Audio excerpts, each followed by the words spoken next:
నిన్న కేసీఆర్ గారు press meet అంటే 2 సంవత్సరాల తర్వాత నిన్న ప్రెస్ మీట్ పెట్టారు. పెట్టిన తర్వాత అసలు కాంగ్రెస్ పార్టీ మీద చాలా ఘాటైన విమర్శలు చేశారు. మీ తోలు తీస్తాను, మీరిక నుండి మీ ఆటలు సాగవన్నట్టు ఆయన మాట్లాడారు. చూడండి, తోలు తీసేది మాది కాదు. ప్రజలకు ఇచ్చిన హామీలు చేస్తే 4 ఓట్లు వస్తుంది. మా తోలు ఎట్లా తీస్తావురా బాబు? నువ్వు 10 ఏళ్లలో నువ్వు ముఖ్యమంత్రి ఉన్నావు. అదే ఎవడన్నా ఏదన్నా ఒక వ్యతిరేకం ఉన్నావా, నేను చంపేస్తా, తోలు తీస్తా అంటే కేసు వేయాలి. దీని మీద తప్పనిసరిగా సోముంటో కేసు తీసుకోమంటున్నా. తోలు ఎట్లా తీస్తాడా?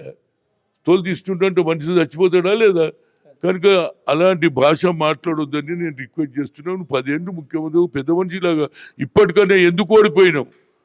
ఎందువల్ల ప్రజలు దాని మీద నువ్వు ఆలోచన చేయకుండా ఎంతసేపు తోలు తీస్తా, కాలు తీస్తా అంటే ఇదే రాజుల రాజ్యమా లేకుండా దొరల రాజ్యం? ఇప్పటికైనా మాటలు చేంజ్ కావాలి.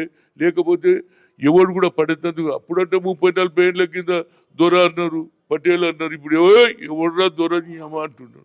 ప్రజలలో మార్పు వచ్చింది. ఆ మార్పుతో ఆయన నడుచుకుంటే మంచిది.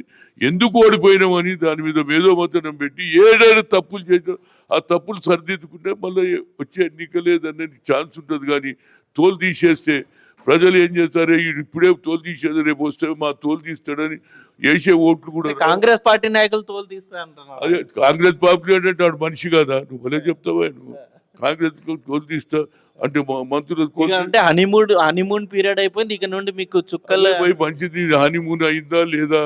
నువ్వు పడుకున్నావు 10 ఏళ్ళు. నువ్వు లాస్ట్ అల్లునికి, నీ మేనల్లునికి, నీ కొడుకుకి ఇచ్చినావు. వాళ్ళు చెడగొట్టినని నువ్వు అదే ఆలోచన చేయి. నువ్వు వచ్చినావంటే వాళ్ళని సరిదిద్దుకో.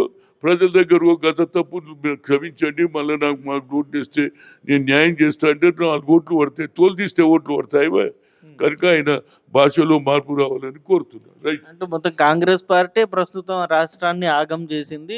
10 ఏళ్ళ పరిపాలన ఆయన ఏమేమి చెప్తుండో 4 రోజులలో తెలుస్తుంది. ఆయన పూర్తిగా రావడంతో 2 తర్వాత ఆయన బయటకు రావడం అదే బాగుంట అంటే ఎవడే ఉనికి పోతుంది అనుకో.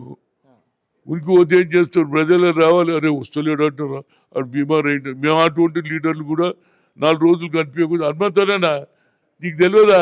మొన్ననే దెబ్బ తలిగింది, ఇట్లనే వాడు ఎక్కువ వస్తలేడు అంటాడు అనుకుంటారని ఆయన బయటకు వచ్చిండు అనేది నా ఉద్దేశం. ఇంకోటి సార్, ఇప్పుడు అసెంబ్లీకి వచ్చి పోరాటం చేయండి అంటున్నారు. నిజంగా ఆయన అసెంబ్లీకి వచ్చే అవకాశం ఉందంటారా? వస్తా అంటుండు కదా, వచ్చినాక మళ్ళీ మాట్లాడతారు. రాకపోతే ఎందుకు రాలేదని అడుగుతా. Thank you.